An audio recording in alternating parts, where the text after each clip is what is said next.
O lugar que é bom pra mim é onde eu quiser estar. A estrela ainda brilha, ela é quem vai me guiar. Ser guerreira é minha sina, batalhando pra vencer. Tenho voz pra ser ouvida, tenho sonhos pra viver. Não vão mais conseguir me anular, me calar. Ninguém vai me impedir de cantar e lutar. Seja em casa, no campo, na rua ou na praça, chega de mordaça, agora eu vou falar. Porque eu sou mulher pra fazer acontecer. Eu sou uma delas, são elas por elas, ocupando os espaços de poder. Porque eu sou mulher pra fazer acontecer. Eu sou uma delas, são elas por elas, ocupando os espaços de poder.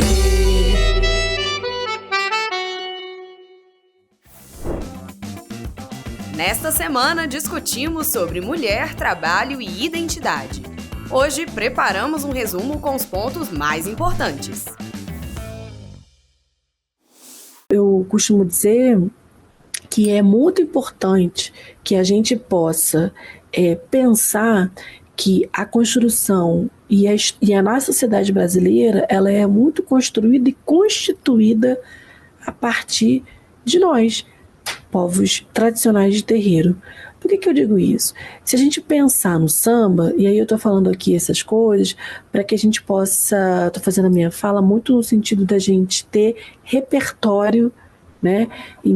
Repertório para que a gente possa defender, pautar, né? Agenciar, né? E fazer a agenda e a agência dessa agenda, né? Enquanto povos de terreiro, enquanto mulheres de terreiro.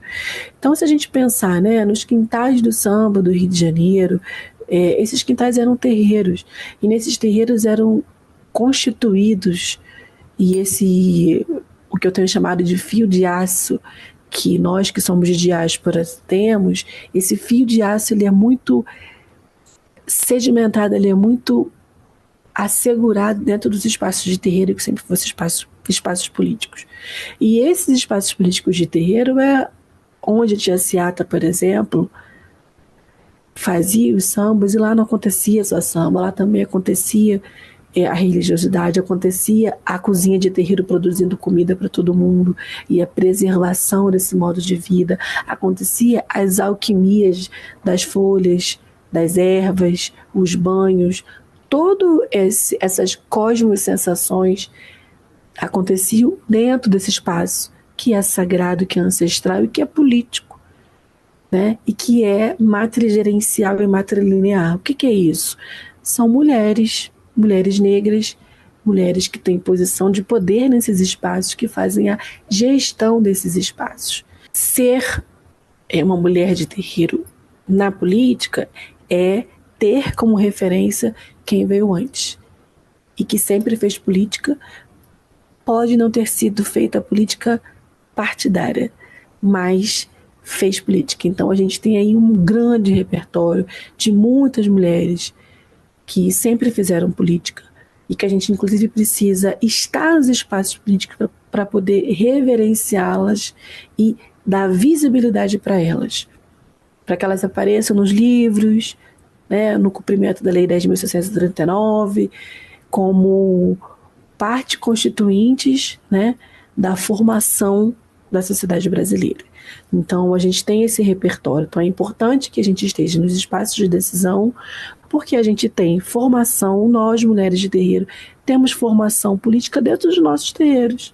Os terreiros são territórios que atendem e que asseguram cuidado, promoção de saúde, assistência social, saúde mental para as pessoas que são da comunidade e que são da comunidade do entorno. São territórios que movimentam no seu entorno.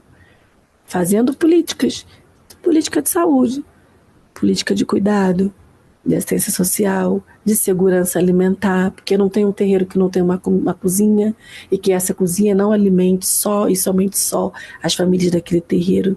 Essa cozinha alimenta as famílias desse terreiro e as famílias do entorno. Se a gente pegar o decreto 6040, né, que é o decreto que institui o Conselho Nacional de Povos e Comunidades Tradicionais, o povo de terreiro é um povo e está lá enquanto um dos povos tradicionais.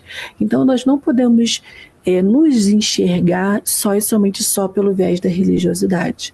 Ser um povo é ser constituído por diversos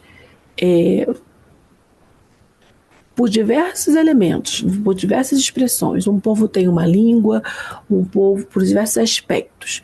Um povo tem sua língua, um povo tem sua cultura, um povo tem sua religiosidade, um povo tem sua filosofia, tem sua cosmosensação. Um povo é constituído por diversos aspectos. Tem aspectos sociológicos, filosóficos, tudo isso constitui um povo.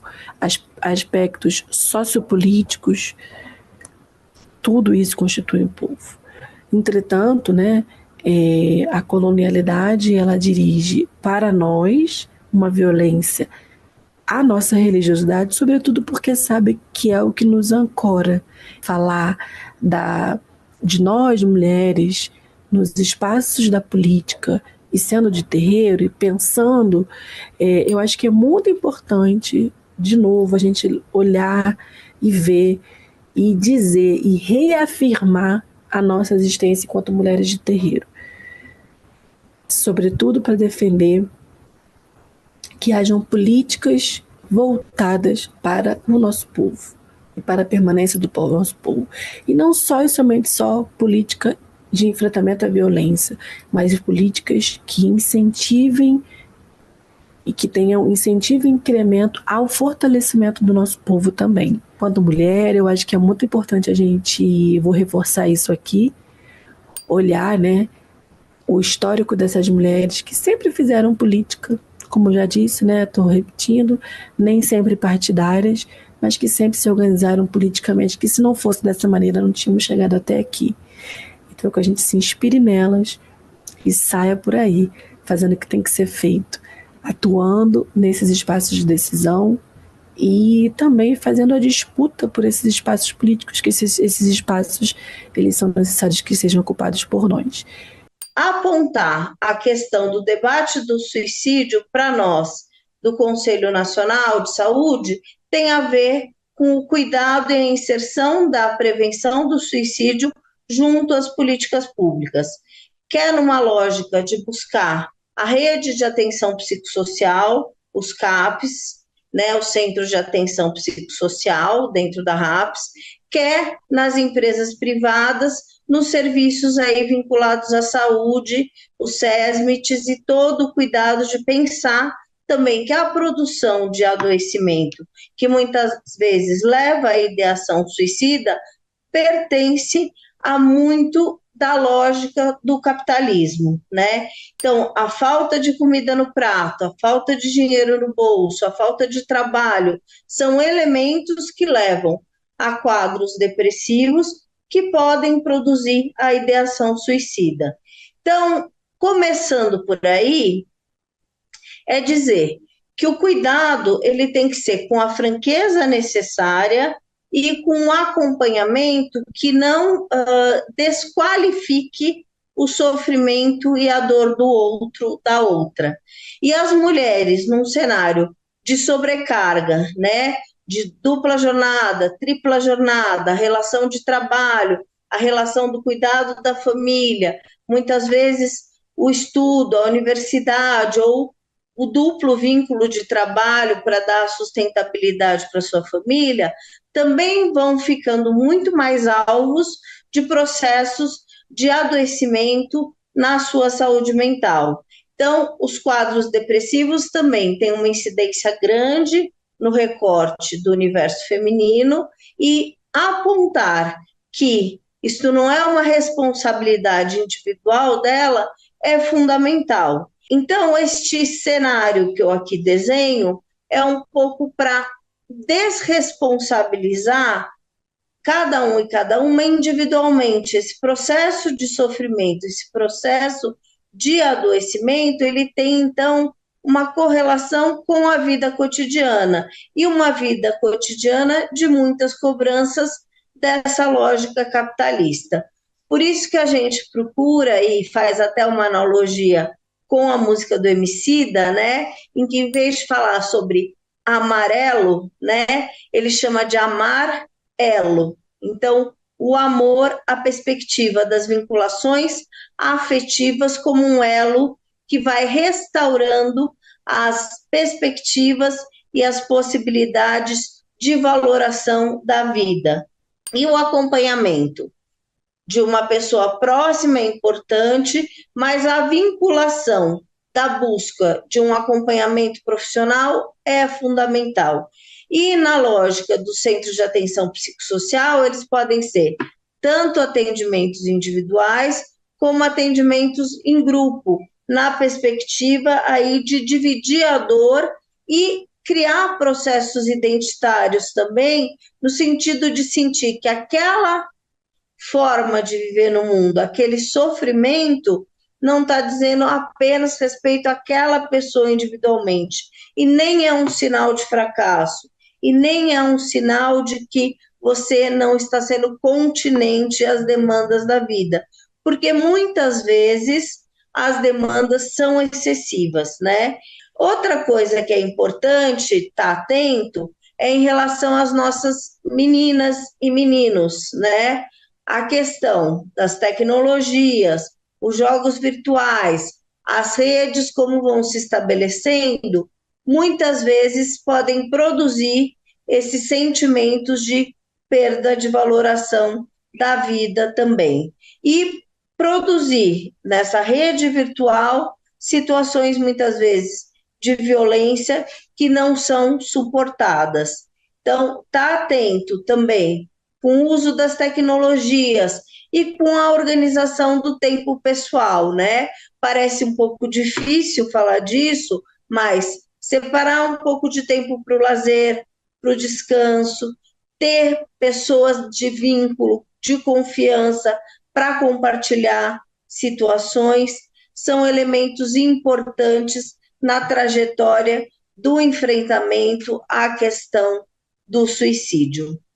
O importante é que a gente pense casadamente as políticas, né? Então, precisamos ter, sim, mais políticas no SUS, dentro dos CAPs, na RENAST, na Rede de Atenção à Saúde do Trabalhador, identificar os nexos causais, muitas vezes, do processo de adoecimento com o trabalho, né? Então, tem os centros de referência à saúde do trabalhador, os CERESTES, mas, além disso, e essa é a dinâmica que a gente espera num governo democrático popular, e estamos felizes, né, porque estamos nesse terceiro mandato do governo Lula, na perspectiva de que sejam casadas também as políticas de assistência social, as políticas de emprego, e agora, inclusive, é importante destacar, dentre os vários movimentos de reabertura do governo Lula para as políticas públicas,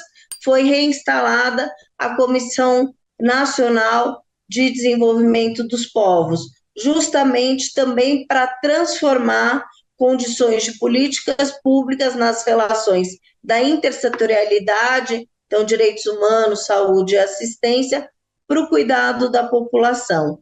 Historicamente, as comunidades quilombolas, os territórios quilombolas sempre estiveram invisibilizados, né? E fruto da luta das lideranças, né, da mobilização social das comunidades quilombolas em todo o território nacional, hoje nós já vivenciamos um cenário diferenciado em relação a todo o processo colonial que se deu no Brasil, né, que trouxe para o Brasil segmentos, homens e mulheres pretas e pretos, né, do continente africano, trazido para cá, ainda no Brasil, no período colonial, para ser mão de obra barata, gratuita, né? Mão de obra escravizada em todo o território brasileiro. Essas lideranças, mulheres e homens, né, nunca aceitaram esse processo de escravização que se deu no Brasil e que proporcionou uma elite brasileira, né, um acúmulo de riqueza de um setor minoritário da sociedade brasileira que usufruíram muito desse período, desse trabalho, né, de escravizados. Eu, como militante social, eu defendo que a trajetória toda nossa de luta, ela vem sendo travada no sentido de resgatar esta grande contribuição, né, que os quilombolas deram para o Brasil, para a economia do Brasil, para a cultura do Brasil, para a identidade do nosso país, né? Nosso país tem uma dívida histórica com o povo negro brasileiro, em especial com as comunidades quilombolas, com o povo quilombola, mas as mulheres quilombolas tiveram um papel fundamental na luta em defesa dos territórios quilombolas no Brasil, né? Ela começa desde lá do período ainda da constituição dos primeiros quilombos no Brasil, né, com o papel que Dandara, né, a Cotirene e tantas outras mulheres negras desempenharam na luta em defesa dos territórios quilombolas, até os dias de hoje, né, da luta quilombola mais contemporânea, quando nós, mulheres negras, estamos à frente dos processos de luta e de reivindicação por um território livre, reconhecido, titulado, certificado pela Fundação Cultural Palmares, né, com seus títulos emitidos pelo INCRA. Essa tem sido a grande pauta prioritária, digamos assim, da luta das mulheres quilombolas e da luta dos homens quilombolas no Brasil. Na nossa concepção mais contemporânea da palavra quilombo, ela significa liberdade, ela significa identidade, ela significa resistência, né? Ela significa respeito à historicidade e ancestralidade do nosso povo. Essa parcela da população, majoritariamente mulheres, né, que compõem esse quantitativo, elas vêm dando uma grande contribuição do ponto de vista das políticas públicas, da busca por políticas públicas, né, da busca e proposição de saúde diferenciada para a população quilombola, ou seja, a importância de termos políticas públicas de saúde que levem em consideração a especificidade da população quilombola, né, das mulheres, da saúde das mulheres quilombolas, a importância de resgatar métodos tradicionais de cura que são muito específicos da cultura quilombola, ou seja, os métodos de cura através das ervas medicinais, das benzeduras, né? Desta relação que se estabelece com a natureza, que é muito propício dos povos e comunidades tradicionais, né? E essa sabedoria ancestral, que ainda está muito bem preservada dentro dos territórios quilombolas, as mulheres elas exercem uma ação muito importante no sentido de preservar essa sabedoria, de compartilhar essa sabedoria com os mais novos, para que esse conhecimento ele não se perca, né? Que ele seja passado de mãe para filho e assim sucessivamente. A pauta prioritária na luta dos territórios quilombola e que as mulheres também estão à frente é pelo território, é pela titulação dos seus territórios, porque não há vida digna sem terra, não há segurança alimentar e nutricional das famílias quilombolas sem ter o seu território reconhecido e o seu território titular.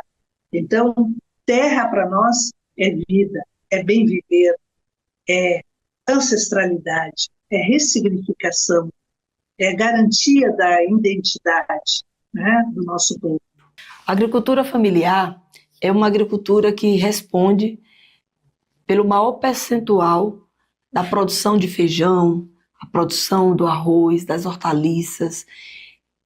O alimento como o prato dito do brasileiro, né, que é o feijão, o arroz, a salada e a proteína, seja de pequenos animais ou de grande porte, o IBGE, o censo de 2017, comprovou que 70% vem das mãos dos homens e as mulheres da agricultura familiar.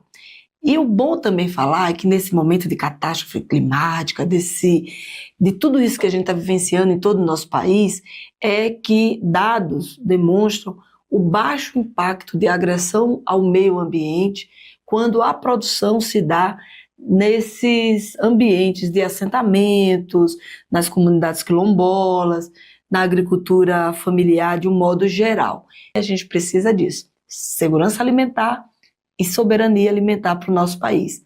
Um país forte é aquele que se preocupa com o que sua nação come. Com a luta de 1980 para cá, as mulheres conseguiram titular também seus lotes, né, sua área, no nome das mulheres. Essa é uma conquista muito grande, porque nós podemos dizer que hoje a gente já tem mais de 40% dos títulos já em nome de mulheres assentadas da reforma agrária. E essa luta, né, que não é só também para ter o reconhecimento do seu nome no documento que lhe dá segurança jurídica. É também para ter também por parte do governo, das políticas públicas, o acesso ao crédito, também créditos específicos para as mulheres.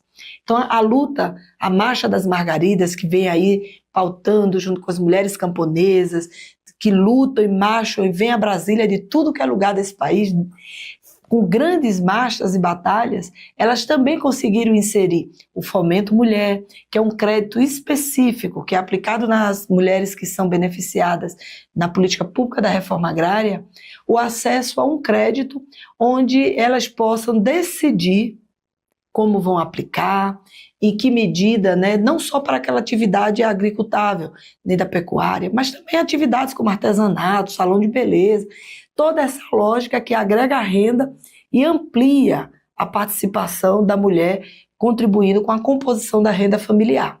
É muito importante fazer uma analogia, ou mesmo assim, estávamos juntas aqui conversando um pouco, que a gente sabe o quanto é difícil a condição da mulher que mora no quilombo, que mora numa área rural, distante dos grandes centros. A marcha dos direitos, a exigibilidade, o direito conquistado, ele já é muito mais acessado no ponto de vista das cidades urbanas. Até uma mulher que mora numa periferia, numa área urbana, ela tem mais acesso. Ali tem um posto de saúde, ali tem um hospital especializado. Mesmo sendo uma mulher de baixa renda, ela consegue acessar uma educação, a escola pública.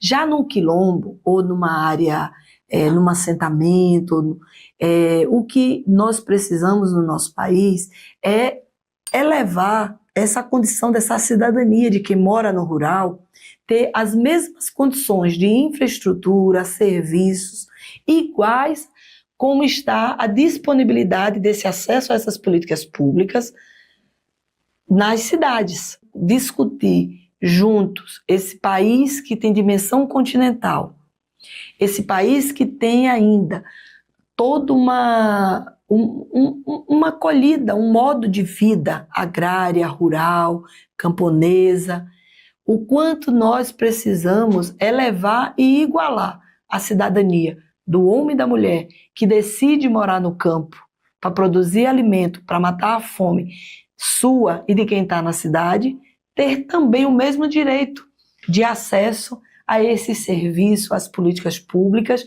dos cidadãos e cidadãs que residem na cidade. porque é muito importante que quem produz a comida, que mata a minha fome e a sua fome, a gente se preocupar. Como é a mão desse homem e dessa mulher que produz o tomate, o feijão? Como eles vivem socialmente? Né? Isso é algo que eleva a cidadania de todos nós. Isso consegue fazer com que a gente possa dizer que o Brasil é de todos e de todas. É de quem mora na cidade e é também de quem mora no campo. De forma igual, né? Sem diferença, com respeito. Enfim, todos os brasileiros com direito à igualdade. Fique com TV Elas por Elas Formação, que semana que vem tem mais.